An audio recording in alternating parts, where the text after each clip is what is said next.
Hello. Hi, Erin. How are you? I'm great. How are you? I'm very good, thank you.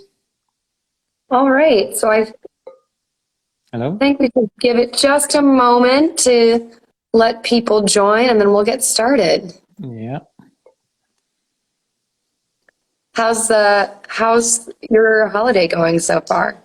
Well, still pretty busy here at the moment. So we have, yeah, the holiday season is coming, but not there yet. We still have a lot of people visiting, with the Christmas market season going on, Yes. and a bottling. We have a bottling coming up tomorrow of our last 19 Pinot Noir that weren't bottled yet.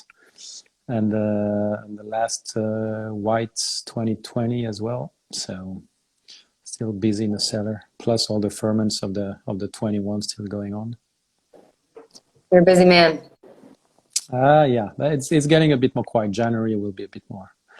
We'll have a bit more time. The tree looks very beautiful, by the way. Thank you. All So right. what about you since you visited in Alsace? It's been crazy. We are in the holiday season in New York, and it's the busiest season. So lots of private parties, and everyone wants to drink a lot of wine. So it's been a really great end of the year for us. So all right, is it about that time?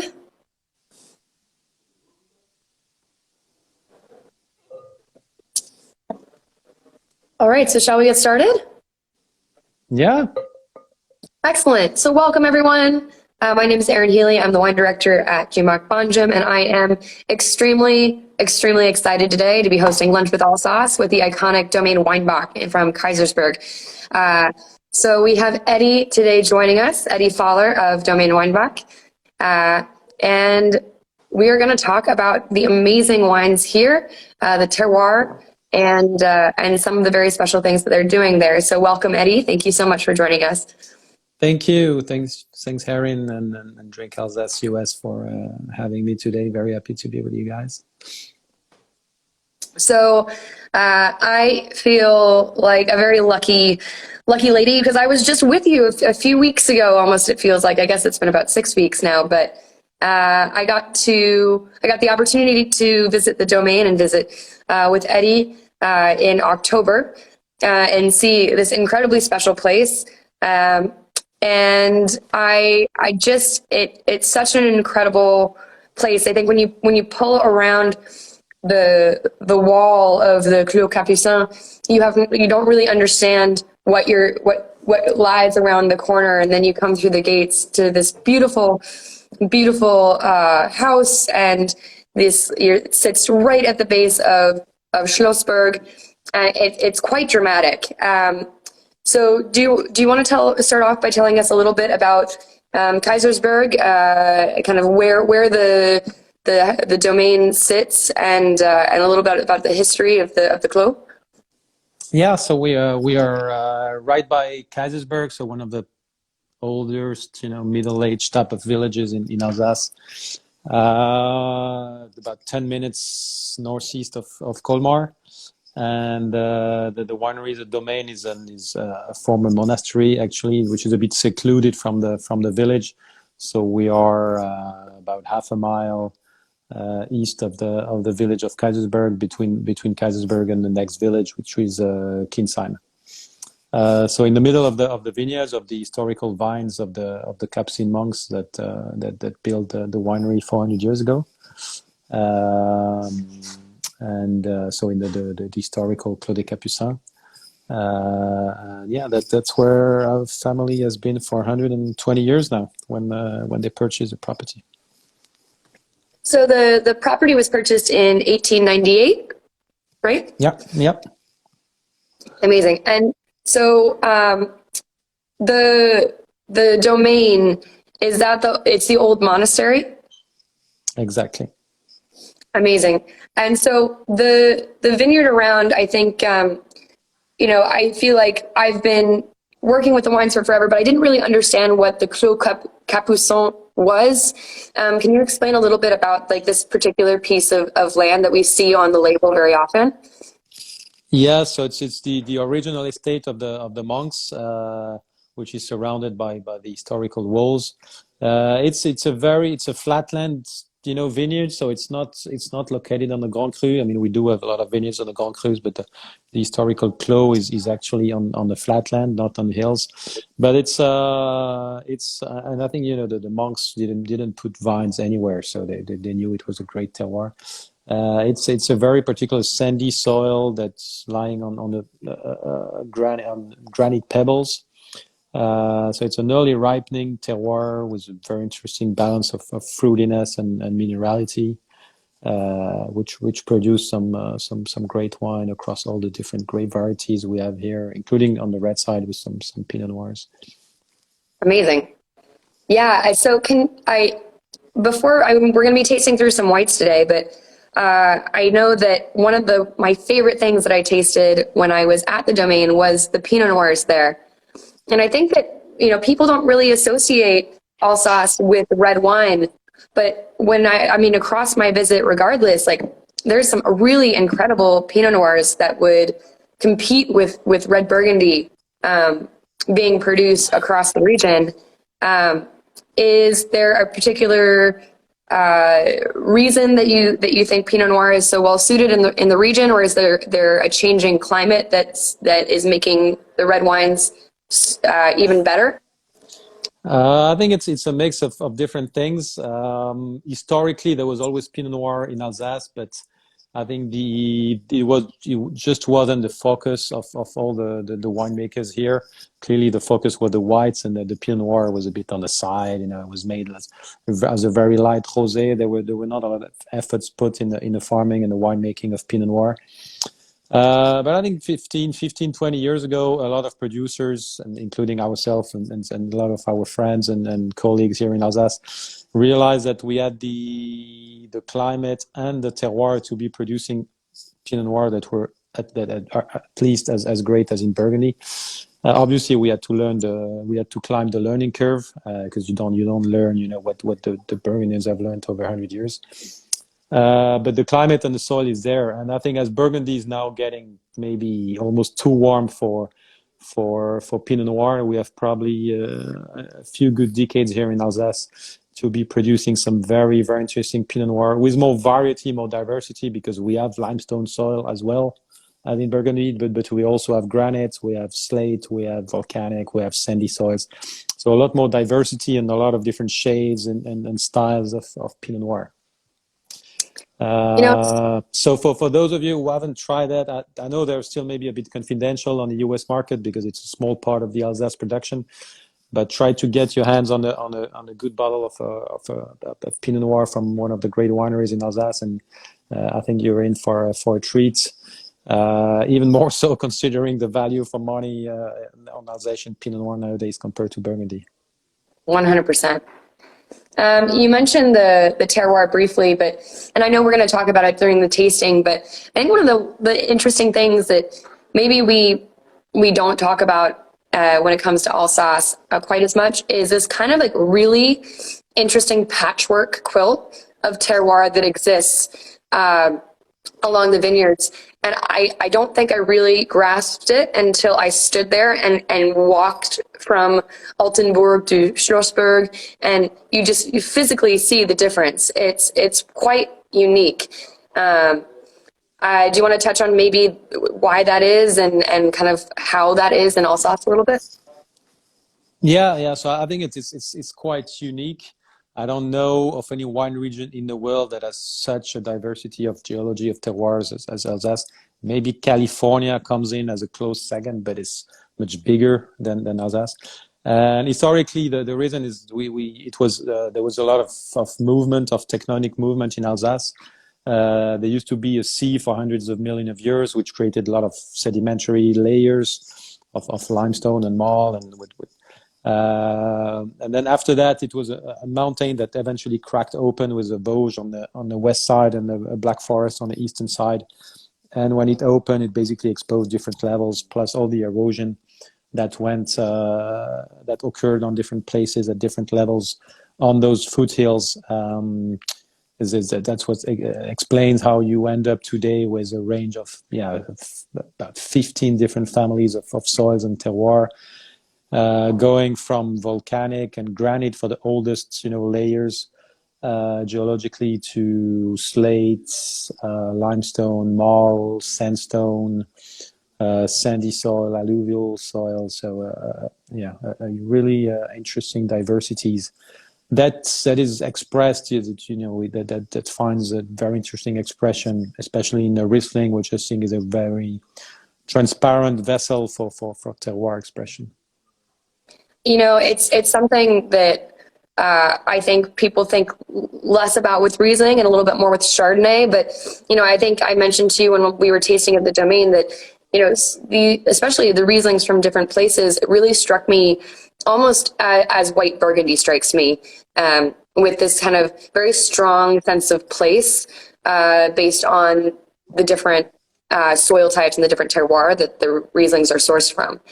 And I never would have thought that these words would come out of my mouth, but a lot of the wines that I tasted were great white Burgundy substitutes. They reminded me of white Burgundy in the way of their weight and the minerality and the structure and all of that. And not to make, Alsace sound like Burgundy or the other way, but I think it's an interesting conversation to have when you're thinking about pairings, but then also like wines with food and things like that. And these wines definitely should be a part of those conversations when we're talking about pairings and all of that. I did want to touch on kind of the winemaking style at Weinbach. You are really focused on vineyard health, and I wanted to talk about your vineyard practices and biodynamics and how you kind of treat the grapes in the vineyard, but then also kind of respect the wines and the land that they're from. Yes, so I think we're trying to put a lot of emphasis on the vineyards. So that's where we dedicate most of our human resources, time and money, and to really achieve the best possible fruits and the best possible terroir expression. So that means a very dedicated farming. So we have about 200 different plots, and every single one of them is farmed and looked at differently every year. So every year we go through every plot, and we decided how we're going to farm it next year according to the water resources, the grape variety, the type of soil, what we want to achieve with the wine. So that means a different type of pruning, different type of tilling, of ground management, of cover crop management for every single plot. And that's really this sort of fine tuning and this micromanagement of the plots, I think, and the farming that allows us to have exceptional quality of fruits with absolutely no focus on the yields. We actually do a lot of extra works to bring down the yields. So the economics really comes second when it comes to the farming. Our average yield is about 30 hectoliters per hectare, which is half of the maximum allowed for Grand Cru in Alsace. We do 30 overall across our whole range. So very limited yields, but again, the focus is really the quality of the fruit. And biodynamics for us is a great tool in the way of trying really to have more sort of standalone vines that can weather a bit all type of conditions and that sort of very extreme climates that we've seen over the past few years. Create more competition between the vineyards, and like a friendly competition between the vineyards and the cover crops and the weeds and everything around it, to force a bit the vineyards to go deeper, get more minerality in the vines. But so for us, biodynamic is a great tool to achieve, for the purpose of making great terroir wines. It's not, but again, the end game, the purpose is producing great terroir wines, not being biodynamic. That's more a tool in the toolbox. So we're not Steinerians, and I had my COVID vaccine. My son has about 30 vaccines on his on his medical record. So yeah, we still believe in science and in progress. So we use biodynamic as a great tool for our purpose of making great terroir wines. And it's a bit the same in the cellar. So we try to not to intervene. It's a lot of care, a lot of follow-up, a lot of analysis, but a very traditional winemaking. So long press of the fruits, about 24 hours débourbage, so cold sedimentation of the juice before they're sent to the food for ferments. So we do a very traditional ferment in old food. So neutral oak with spontaneous ferment and indigenous yeast, which can take sometimes 3, 4, 5, 6 weeks, sometimes up to a year to ferment. So it's a very random process that we don't control. We follow, taste every day, do some analysis to make sure nothing bad happens, but just basically letting the wine ferment at its pace. The only thing we control is the temperature to make sure it doesn't overheat during the ferments. So I know that you're extremely creative and open-minded. I know we talked a lot about things that you're experimenting with at the winery. And I know that you're also experimenting with some no sulfur wines. Do you want to talk a little bit about those two projects? Yeah. So we have different things going on. We took over about 6 hectares of vineyards in 2019, including some very interesting plots on Grand Cru Fürstentum, Grand Cru Mombourg, and a couple of nice Pinot Noir plots. And so we sort of took advantage of those new plots to play around, try some new things that maybe were a bit harder to do when you have a smaller production. You're working with an existing range and plots, as you don't have a lot of room to play around and test new things. So we took advantage of those 6 hectares of new vines to try some new things. So it's been 3 years now that we've been doing some skin contacts, some orange wine with a blend of Gewürztraminer and Pinot Gris, coming from some of our new limestone plots between the Grand Cru Fürstentum and the Grand Cru Mombourg, which we're very happy with. I think a lot of people tell me, yeah, it's just a trend, I think using skin contact and then for Pinot Gris and Gewürztraminer that are actually red skin grape, yes, light red skin grapes, but still the reds, and I think working them, if you think about it on paper or abstractedly, working them like a red wine makes a lot of sense, and you extract more tannins, and it makes them very interesting for natural wines, to offer a different approach to Pinot Gris and Gewürztraminer than the typical than the usual wines with usually a bit of residual sugar that I think can worries me a little bit on the long run.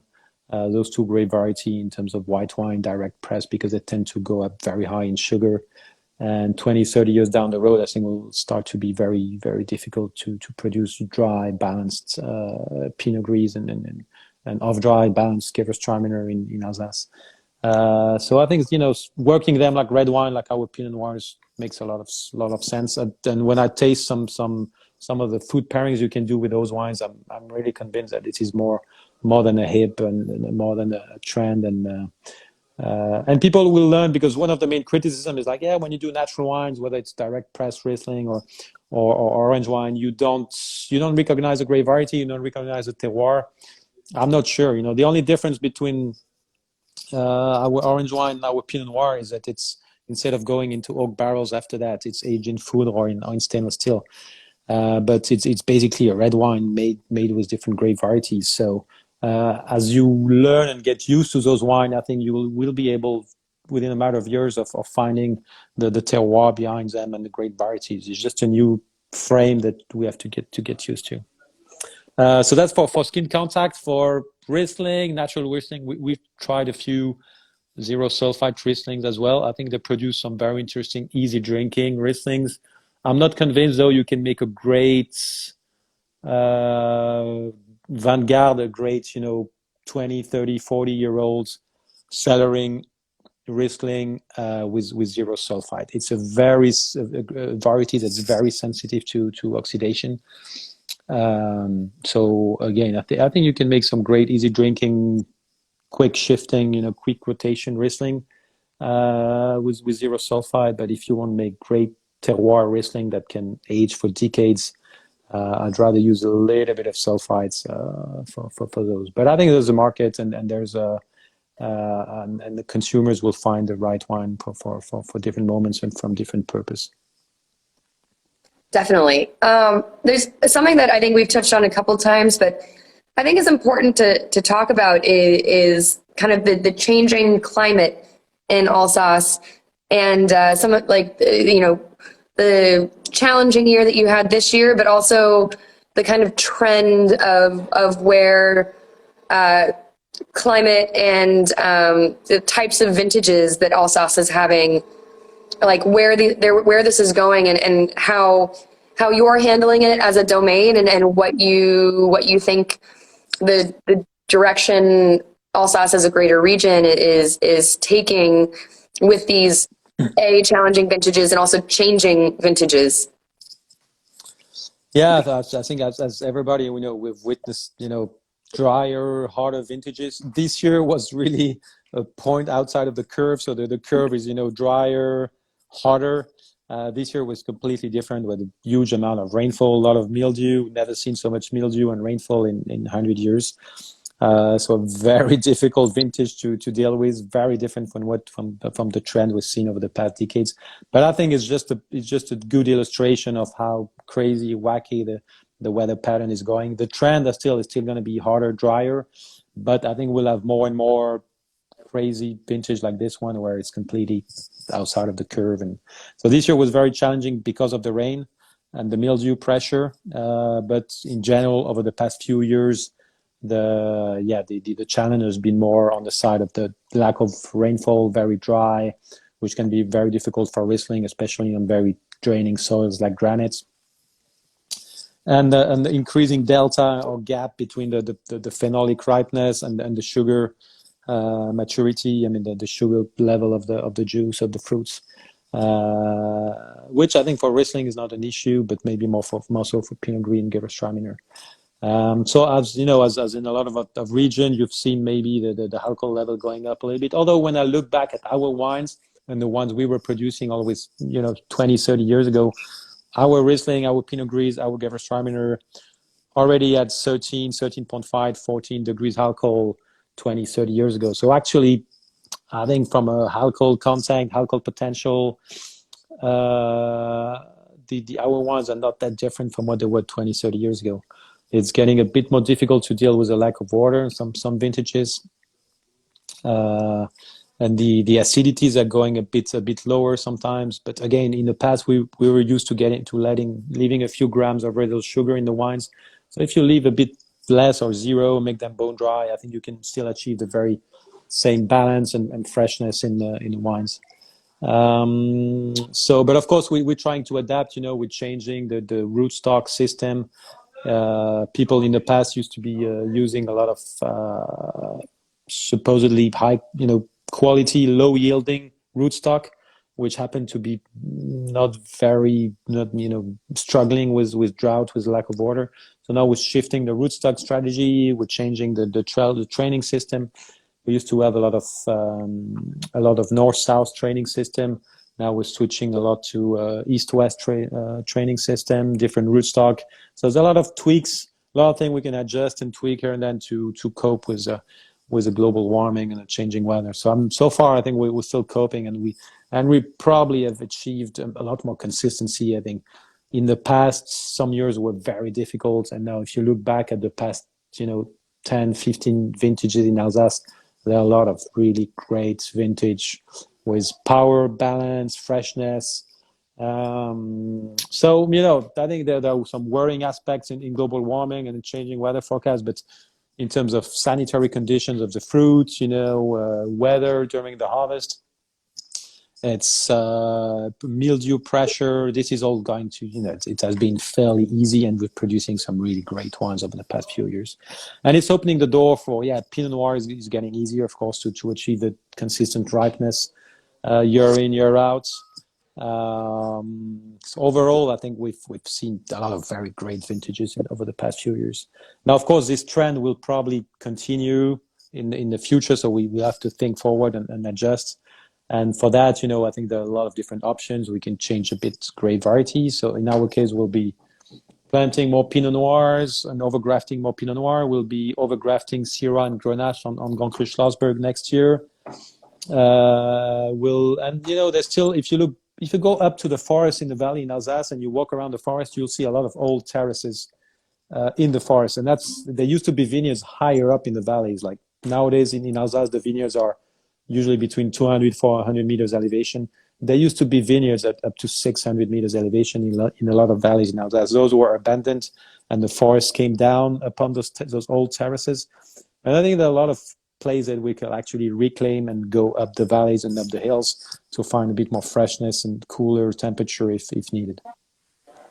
It's funny when I was there and we were standing at the base of Schlossberg, I looked at you and I was like, this place like really reminds me of weirdly the Sierra de Gredos in Spain, and where there's a lot of Grenache. And that's when you first told me you were planning on doing a little Syrah and Grenache. And I think that is the coolest thing, that like these changing patterns in Alsace, and we're going to start seeing different grape varieties. And I just think that, for people who think that, Alsace makes great Riesling, or Alsace makes great, or maybe that they make great Pinot Gris, but like there's so many exciting things happening in Alsace, and there's so many winemakers being so creative, Domaine Weinbach being one of them. And I think that people like don't necessarily realize like what awesome things are happening right now, like these ideas and these changes and these flexibilities of people in the region to adjust to this changing climate and just changing everything really. Yeah, there's been on Old France, I think a lot of change, a lot of movement in Alsace, a lot of kids, doing some interesting things.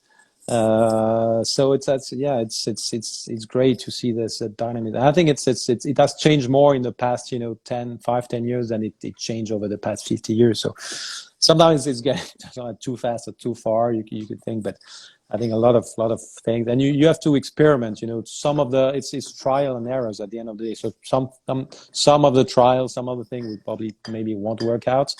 But if you don't try, and you really have to think down the road. If you want to make a great wine, you need 20, 30 years old wine. So whatever the rootstock, grape variety we plant on every single terroir nowadays is only going to produce a great wine in 20, 30 years ago when this guy here will maybe be making wine.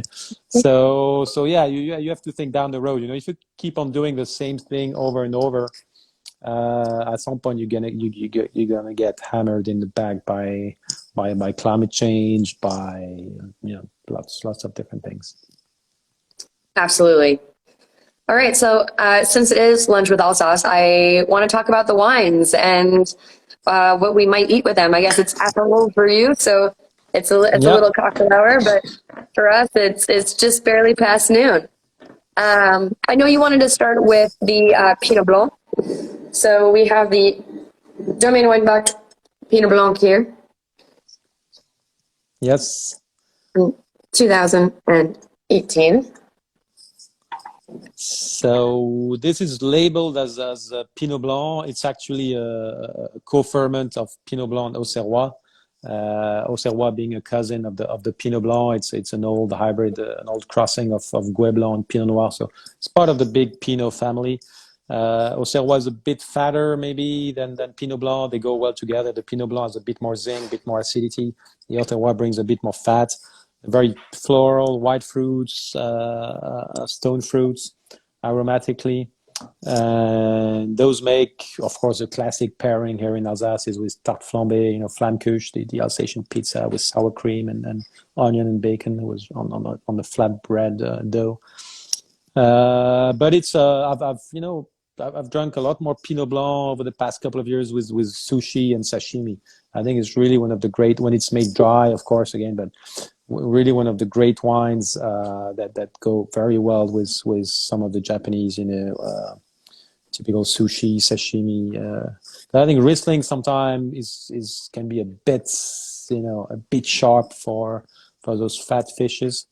And I've had some very interesting, pairings with our Pinot Blanc, with Alsatian Pinot Blanc or some German Pinot Blanc. That I think always go very well with this type of cuisine.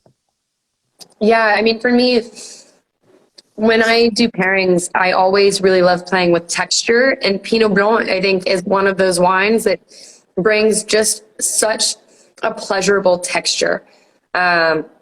It's something that reminds me of waxiness, but also a little bit of velvet, and just has this like mouth coating feel that I think is so incredibly food friendly, especially with like creamy things. At a previous restaurant that I used to work for, we would make a potato gratin. And there's something like pure pleasure about a glass of like rich Pinot Blanc, like from Alsace, and just a very simple potato gratin, because the texture is just so complementary and like synonymous, and it just works so well. You almost forget that it's two different things. Yeah, it has the structure and the fat to support, dish with a bit of cream or with a bit of fat, yet also with a nice backbone of acidity and a nice freshness that can also help to cut through a little bit of the fat and still, make it very, very easy drinking wine. We call it a vin soif, like a wine you can quench your thirst in the summer, but it's also a very good, easy drinking food wine. Yes, definitely. As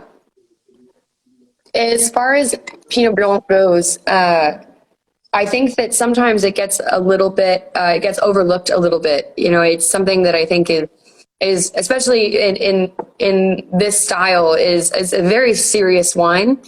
But I think maybe people just think that it's just, a basic wine. And I think it's something that it is a vin de soif, but it's something that is something still very thoughtful and delicious and complex.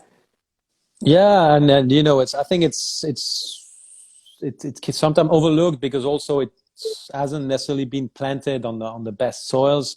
In our case, I mean, our Pinot Blanc comes from the Clos des Capucins, but we're also doing now a co-ferment of Pinot Blanc, Auxerrois, and Pinot Gris on Grand Cru Fürstentum.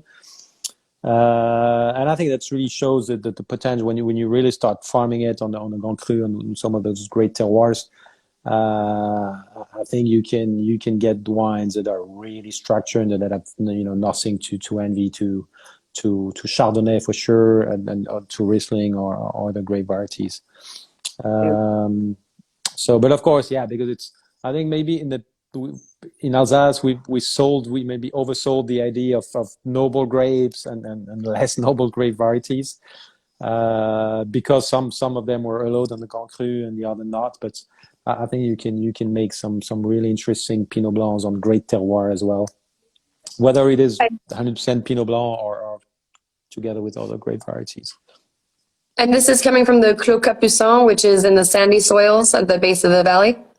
Yeah, this one is, and we have a new Grand Cru Fürstentum release, which is a co-ferment of Pinot Blanc, Auxerrois, and Pinot Gris, which will be shipping the 2020 to the US early next year. And this one is a bit of a Burgundy winemaking, so it's fermented mallow, aged in 3-year-old, 4-year-old Burgundy barrels, so very light touch of oak, bone dry, malolactic, and which works quite well with the Pinot family in general.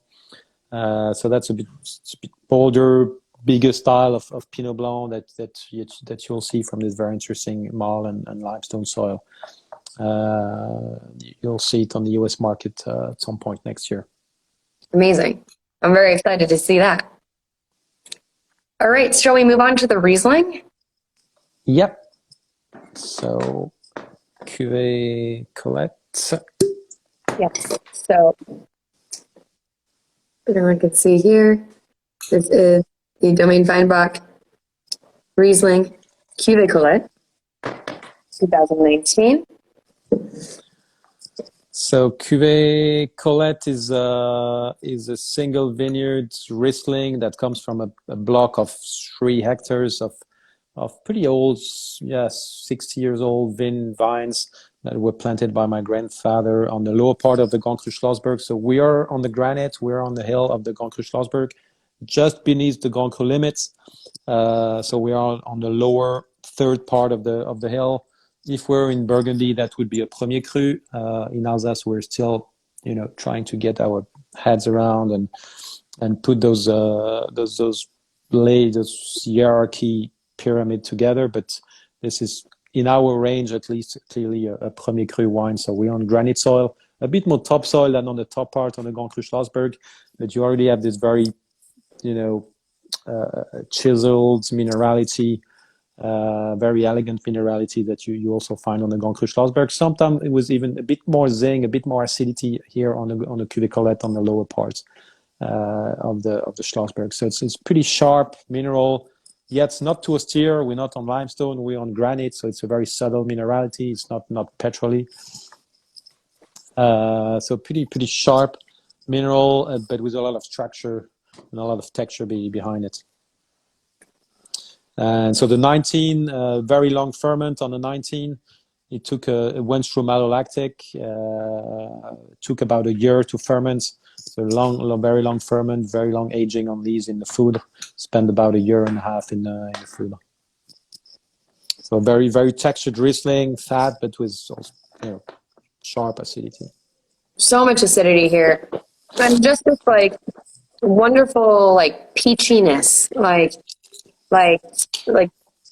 fuzzy peach skin and peach juice and a little bit of apricot, but something that is just so pleasant, but dry.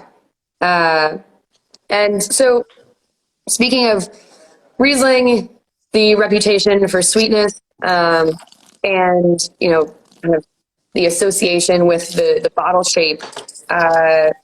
You just told me the other day when we were chatting about how sweet Riesling, you can no longer label the wine sweet under the Riesling appellation in Alsace. Can you expand on that a little bit? Yeah, so I think historically Alsatian Riesling was always a lot drier than German Riesling, but I think we suffered a lot from the shape of the bottle. So I know there was a lot of prejudice and rejection from a lot of consumers on the U.S. market, for instance. Just when a sommelier would come with the flute-shaped bottles, the people are like, "Oh no, not the blue bottle, not blue nun." And to their credit, I think Germany is making some great dry Riesling nowadays, but they did flood the market with some pretty bad sweet Riesling in the 80s and 90s. And I think that this created a lot of association in consumers' mind about, okay, this shape of bottles means sweet, not necessarily good Riesling. And so I think as Alsatian producing mostly dry Riesling for a long time, the region was struggling a bit on some export markets because of the shape of the bottle. So that's my personal opinion. I think we should have changed the shape of the bottle decades ago, but that's my personal opinion. But in general, I think Alsatian Riesling is always a lot more on the dry side, and now it's actually carved in stone in the appellation since this year. Alsatian Riesling, so Alsace AOC Riesling and Alsace Grand Cru AOC Riesling now has to be technically dry, meaning less than 6 grams of residual sugar. With a little bit of carve out, if there's a very high acidity, you can go slightly higher up in residual sugar. But basically now has to be dry, otherwise you can't label it as Riesling. That's game changing for the appellation, because it's gonna essentially assure that all Riesling is very dry, rather than this kind of scale of dryness that existed before. Yeah, I think it's gonna make things a lot more easy and readable for consumers, which I think is always a good thing.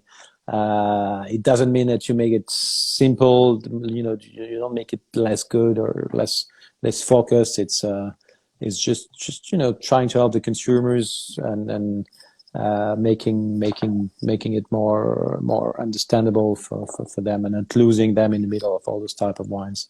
Again, I think in Alsace it was always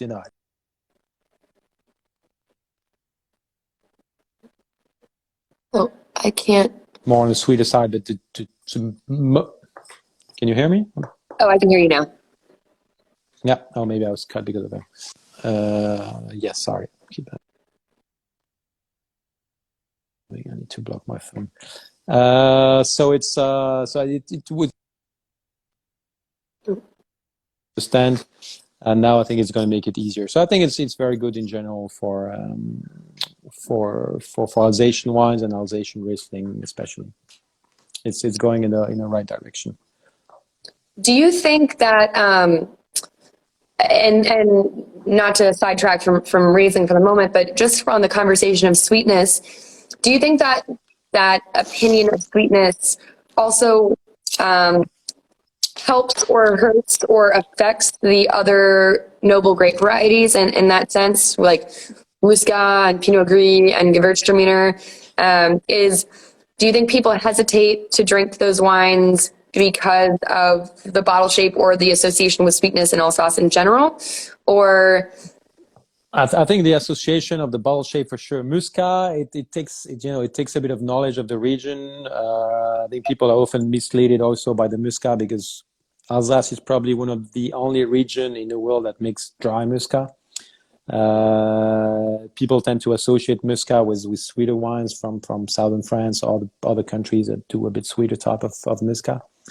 So I think it's also very difficult unless you know that Alsatian Muscat is dry. I think people will be a bit hesitant to go for an Alsatian Muscat because they know Muscat from other places and it tends to be sweeter. So Muscat can be a tricky one, but if you come across some Alsatian Muscat, I think you'll be surprised. The contrast between the aromatics and the dry mouth, the dry palate is very, very interesting. Gewürztraminer is always on the sweeter side. I think most consumers know it. And then Pinot Gris, there's been a big shift on Pinot Gris over the past few years.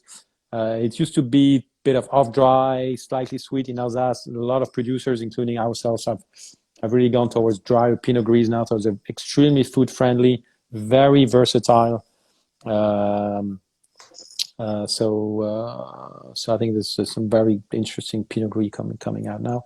And so besides this change of regulation for the Riesling, we also now have the obligation to label all the wines with sweetness levels, so dry, off-dry. I'm not sure what the English translation was, but it's dry, off-dry, sweet, and not sure what the last layer was, but or maybe it's dry, off sweet, or something like that. So now all the wines will be clearly labeled, and I think it will make it easier for consumers as well. Excellent. Yeah, I think that even for me as someone in the industry, there previously have very often been kind of ranges based on who makes it and things like that. And I think having it clear on the label is gonna do wonders for consumers and also people who are buying the wines. But that being said, what would you drink with this wine? What do you like to eat with Riesling? So with a Riesling like that, that's still fairly young. That's 19, so one that I usually start to drink when it's at least 3 or 4 years old. It's very fresh. It's nice acidity. So something with the punchy acidity like a ceviche or white fish with a nice lemon butter sauce or something like that works quite well with this type of wine. I wouldn't go for a light seafood like oysters or very plain seafood dish, because I think the wine is too powerful for very light seafood dish. It needs a bit of either the zing of ceviche, or there's something with a bit of fat with some white fish. When it's young, if you sit on this bottle for 8-10 years, it's going to develop a bit of tertiary notes, going to gain a bit more fat, more creaminess. And then I think you can go to poultry, white meat, sweet breads. You can broaden a lot the scope of food pairing. I Yeah, would I keep. mean, no, go Yeah, go ahead. ahead. Sorry.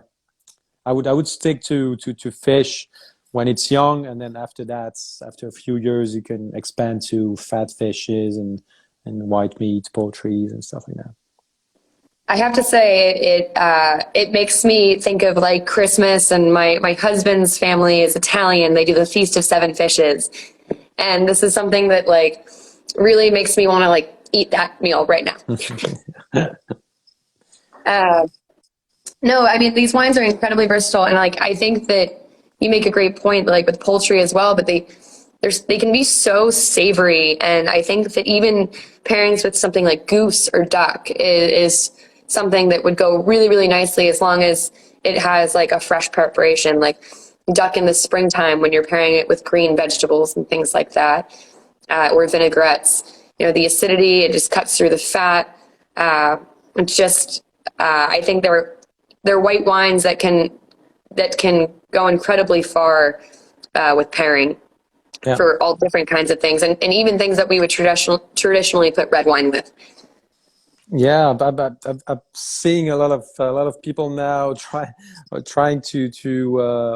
enjoying the Riesling and steak or so I think it depends on the sauce, of the steak.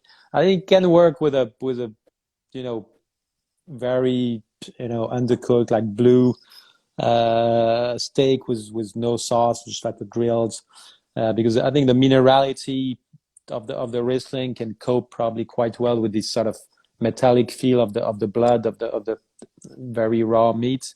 Maybe also with the tartare if you have a bit of acidity in your dressing. Yeah, If it's a with the steak, if it's mustard and capers and exactly. So I think that actually works quite well.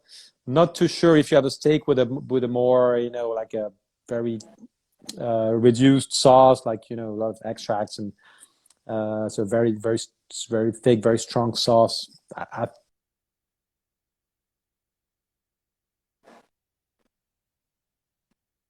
totally understand the blue, simple steak or tartare steak with Riesling.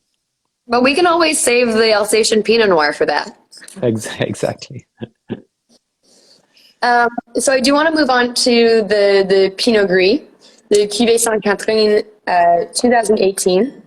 Yes. So this is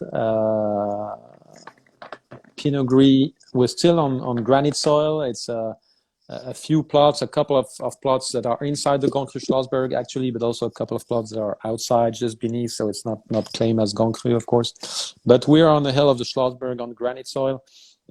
It's a pretty mineral Pinot Gris. It is right between the dry and off-dry territory. I think it has the 18 vintage, has about 9 grams residual sugar with a very nice acidity. So it's right on the off-dry border. Makes it it's a pretty powerful Pinot Gris, rich, but yet very nice acidity. Makes it one of my favorites winter. I call it winter wine. With typical winter food. So something with a bit of cream, mushroom.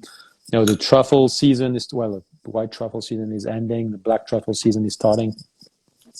Very nice wine for mushroom, morels, truffle, all those game stews. The slow cooked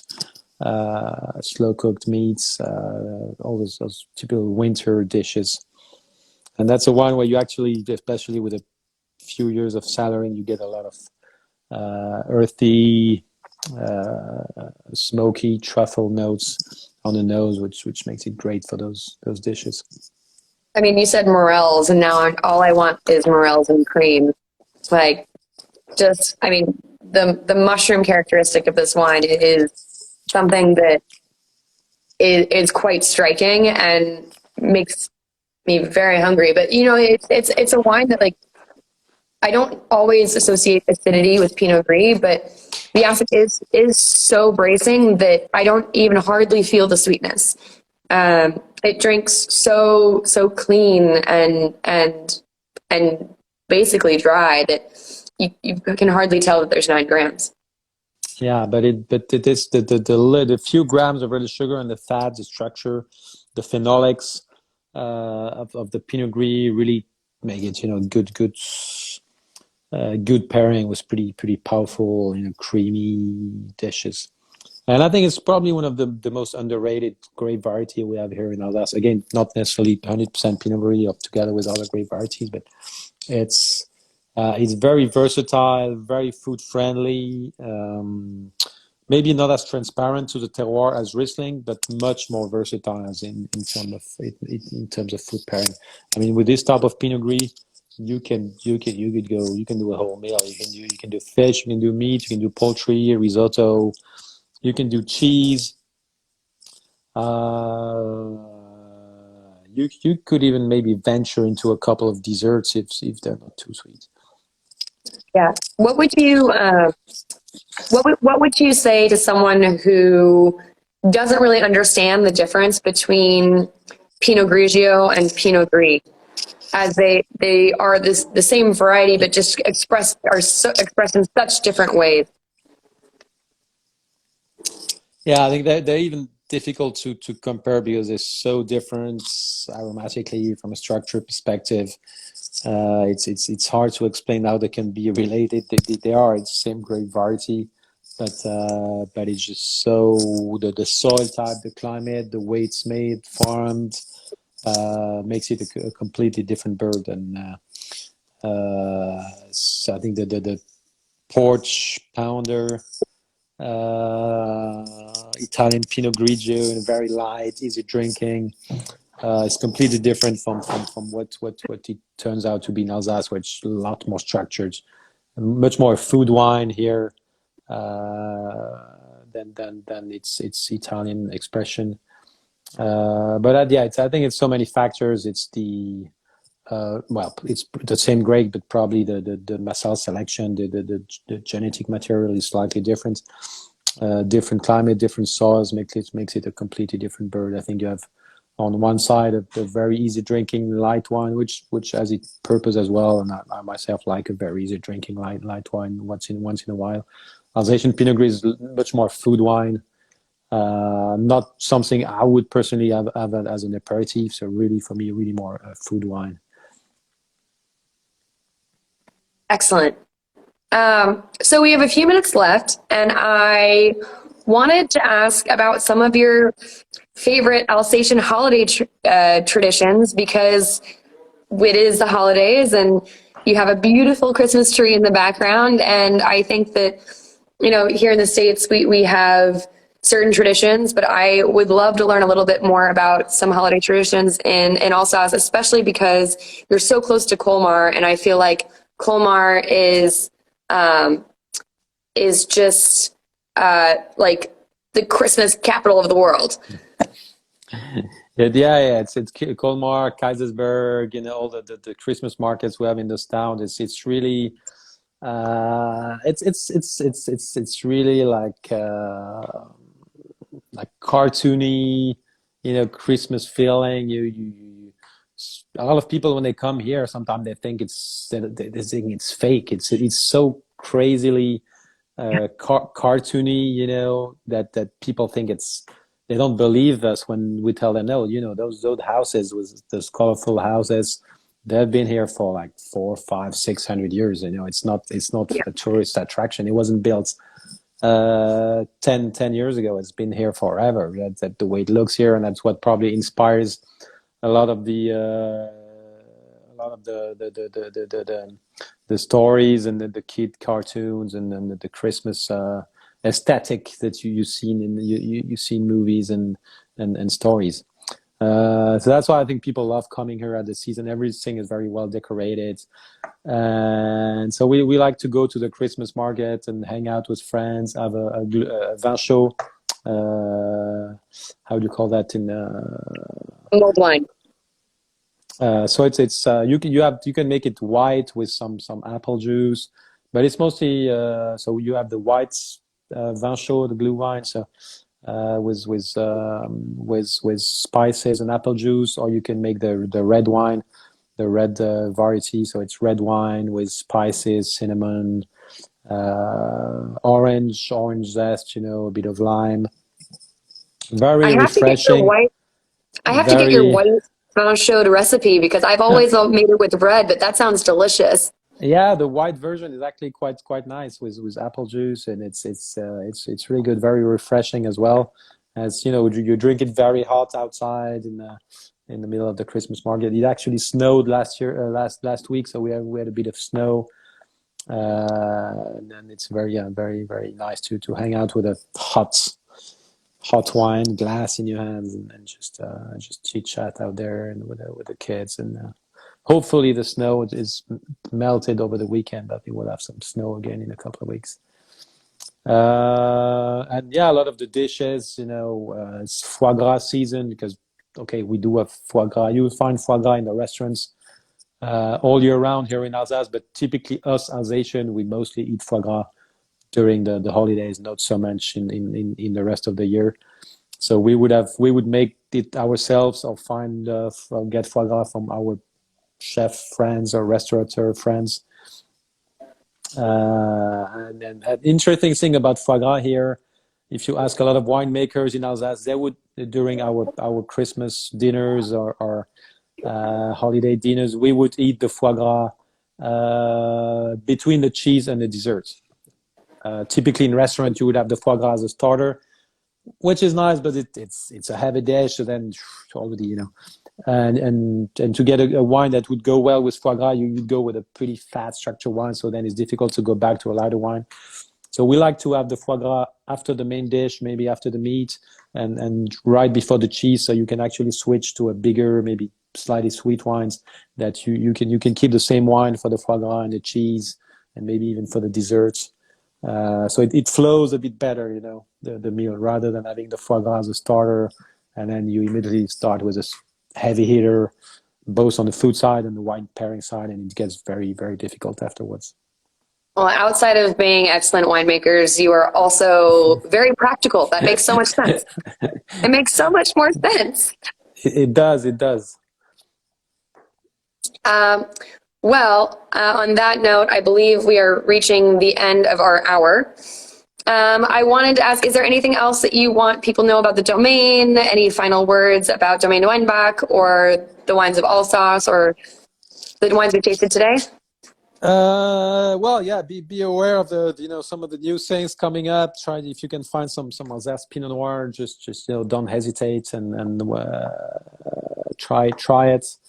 And hopefully, some of you that if you make it to Alsace, we'll be very happy to welcome you here. So let us know, give us a call, and we're always happy to have guests here for tasting and showing them around. So thank you, Erin. Thanks everybody who patched in, and hopefully see you in Alsace or in the US very soon. And Yes, enjoy the holiday season with some great Alsace wines. Exactly. So thank you so much, Eddie. We are, this has just been an absolute pleasure for me. It's so nice to see you after seeing you in person so recently. This is going to be the last lunch with Alsace for the year. So I feel like we ended on a really strong note. We got Christmas trees. We're talking about foie gras. We're tasting fabulous, fabulous wines. And the next lunch with Alsace will begin in January, on January I believe it is the 17th. So make sure to tune in for that. I am just so grateful and feeling so festive now. I'm going to go try and convince my chef to make me some seared foie gras to eat with the rest of these wines. I hope everyone has a fabulous, fabulous holiday. Happy Hanukkah, Merry Christmas, all of the things. And we look forward to seeing you in the U.S. here at Jumac Banjum or in Alsace in Kaisersberg with Domaine Weinbach. Please have a great rest of your Monday, and thank you for joining us. Have a great day. Thank you, Erin. Thank you, everybody.